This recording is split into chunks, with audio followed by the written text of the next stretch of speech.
위대한 축구선수 100인전을 혹시 알고 계신가요? 축구 역사상 가장 위대한 선수들의 소장품과 유니폼, 트로피 등을 한자리에서 볼 수 있는데요. 이 전시에 저희 구독자 여러분들을 무료로 초대드리고자 합니다. 총 10분을 추첨하여 1인 2매 티켓을 드릴 예정이며 전시는 8월 31일까지 진행된다 하네요. 저도 아마 8월 초에 갈 예정이고 축구 좋아하시는 분들이라면 무조건 가야 하겠죠. 더 자세한 내용은 고정 댓글을 참고해주시면 감사하겠습니다. 안녕하세요, 풋볼 특특입니다. K리그 22라운드 총 6경기가 끝났는데요. 최고 빅매치라면 서울과 울산의 경기가 있었고, 스틸야드에서 만난 포항과 전북의 경기에서는 전북이 2골 차로 끌려가다가 후반전 역전에 성공하며 드라마틱한 경기가 펼쳐졌습니다. 그리고 다른 경기들은 어땠는지 모든 라운드를 요약 정리해보겠습니다.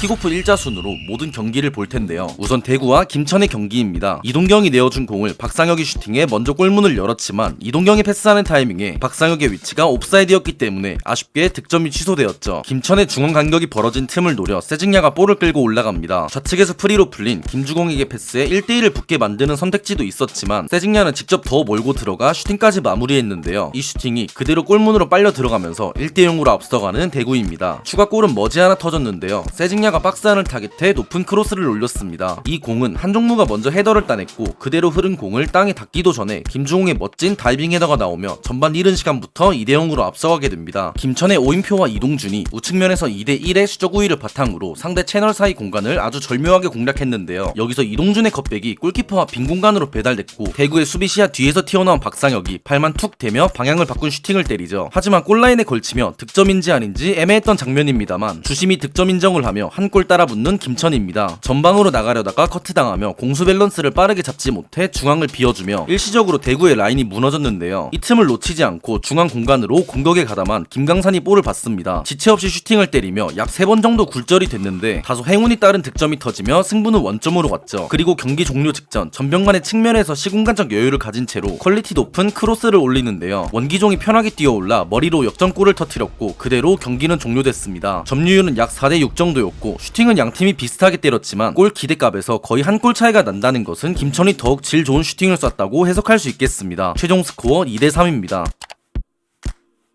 광주가 초반부터 몇 차례 슈팅 찬스를 가져가긴 했지만 득점으로 마무리하진 못했습니다. 그리고 한 가지 주목해볼 광주의 세트피스 전술은 현재 중앙에 많은 선수들이 밀집해 있는데요. 광주가 노린 포인트는 밀집 공간에서 헤더 경합이 아니었습니다. 수원 선수들은 공쪽을 바라보고 있는데요. 그 뒤에서 튀어나온 이강현에게 연결했죠. 나머지 광주 선수들은 수원 수비진을 끌고 들어가는 미끼 역할이라고 볼 수 있겠습니다. 준비한 대로 슈팅을 가져갔지만 수비 블로킹에 막히며 찬스는 무산됩니다. 다음으로 핸드볼 반칙을 가리는 온필드 리뷰가 있었는데요. PK가 선언되며 키커는 아산이었고 왼쪽 상단으로 깔끔히 마무리하며 광주가 선제골을 터뜨립니다. 측면에서 공을 받은 서재민이 중앙을 바라보며 빈 공간으로 크로스를 찔렀는데요. 여기서 윌리안의 좋은 첫 터치가 나옵니다. 그렇기 때문에 발등에 제대로 얹히는 하프발리까지의 연결 동작이 매우 자연스러웠고 이는 여지없이 우측 상단으로 강한 슈팅을 때렸죠. 동점골을 기록했습니다. 이 경기의 결과는 다소 아쉽게 결정났는데요. 수비 채널 사이로 침투하는 안드리고에게 패스가 들어갑니다. 중앙을 향해 크로스를 하는데 김경민 골키퍼의 미스로 자책골이 터지며 수원이 앞서간 채 경기가 끝났습니다. 점유율 약 4대6, 슈팅은 동일하게 10개를 기록했고 유효 슈팅 또한 각 6개를 성공했죠. 수원은 2달 만에 승리를 가져가며 최종 스코어 2대1입니다.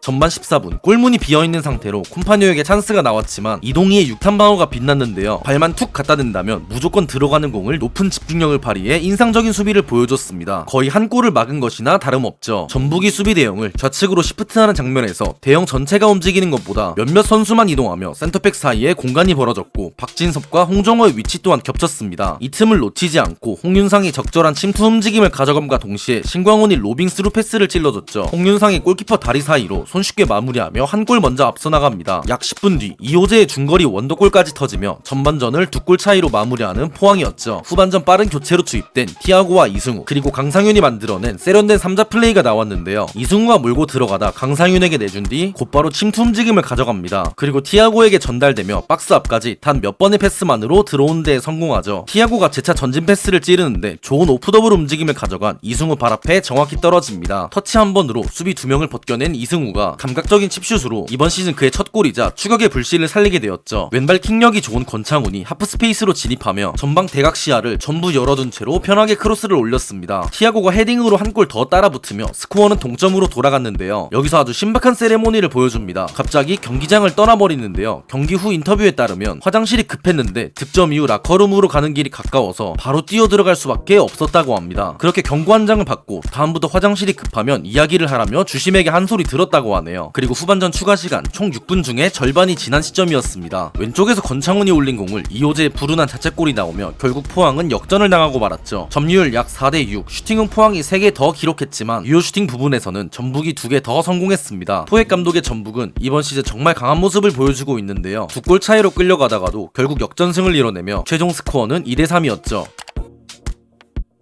강등권에 가까운 두 팀이 만났습니다. 전반전 몇 번의 슈팅을 주고받은 이후 그렇게 후반전이 시작되었습니다. 이번 경기에서 주목할 선수는 제주의 페드링요인데요. 교체로 출전함과 동시에 1부 리그 데뷔 무대였습니다. 좌측에서 공을 잡은 페드링요가 직접 밀고 들어가며 볼을 운반하는데요. 여기서 아주 날카로운 패스를 보여주며 침투하는 오재혁에게 연결합니다. 그렇게 원터치로 득점에 성공했고 첫 득점이 68분에서야 나왔죠. 이탈로가 수비 진영에서부터 상대의 도전을 피지컬로 이겨내며 드리블 돌파를 시도하는데요. 미들 서드까지 진입 후 측면 넓게 폭을 벌린 페드링요에 공간을 활용할 수 있게끔 전진 패스를 찔러줍니다. 그런데 여기서 안양의 수비 라인 집중력이 떨어진 것 같기도 한데요. 적절한 수비 시프트가 되지 않고 중앙 수비의 갭이 약 15m 정도 비어버립니다. 이러한 공간에 적절한 커버가 이루어지지 않는다면 공격수들에게 손쉬운 먹잇감이 될 수밖에 없죠. 페드링요가 이 공간을 향해 낮고 빠른 컷백을 찔러줬고 유리 조나탄이 그대로 결정짓습니다. 점유율 64대36, XG값, 슈팅과 유효 슈팅 모든 주요 통계에서 제주가 앞서며 최종 스코어 2대0이었습니다.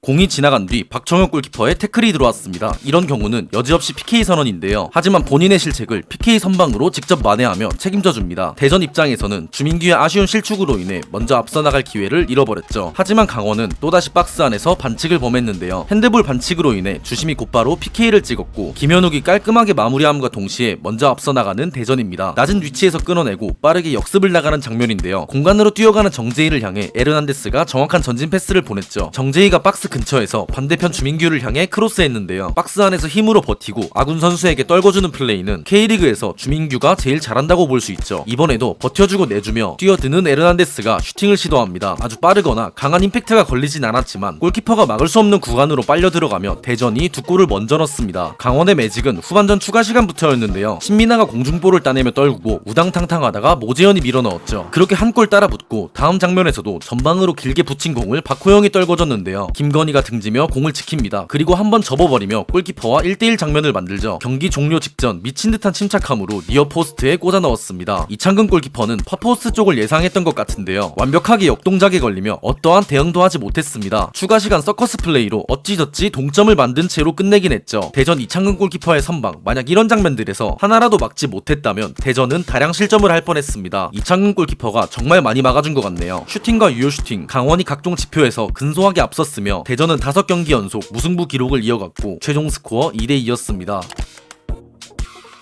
루빅손이 포켓에서 공을 받아 빠르게 돌아선 뒤 슈팅각을 잡았지만 아쉽게 살짝 벗어나며 득점으로 마무리하진 못했습니다. 다음으로 이 경기의 유일한 득점이자 올 시즌 최고의 골이지 않나라고 느껴지는 링가드의 초장거리 독수리 슛이 나왔는데요. 수비가 걷어낸 공이 황도윤을 거쳐 링가드에게 연결됐고 왼발로 한번 트래핑한 뒤 지체 없이 슈팅을 가져갔죠. 놀라운 하프발리를 보여주며 이 공이 그대로 골문으로 들어갑니다. 그렇게 결승골이 되었고 2017년 10월 이후 약 8년 만에 울산 상대로 승리를 거두며 징크스를 깸과 동시에 홈팬들 앞에서 극적인 한방 보여준 링가드였죠. 이로 인해 서울은 4위까지 올라갔고 울산은 7위로 추락했습니다. 점유율 38대62, 슈팅은 울산이 더 많이 가져갔지만 유효 슈팅은 서울이 2개 더 성공했습니다. 이번 22라운드는 특히 극장골이 많았던 것 같습니다. 다음 라운드인 K리그 23라운드는 평일에 킥오프 예정인데 이 경기들이 끝나는 대로 또다시 리뷰 및 요약 영상으로 돌아오겠습니다. 영상 앞에서 설명드린 이벤트도 꼭 참여해주시면 감사하겠습니다. 오늘 준비한 내용은 여기까지고 영상이 유익했다면 구독, 좋아요 한 번씩만 부탁드리겠습니다.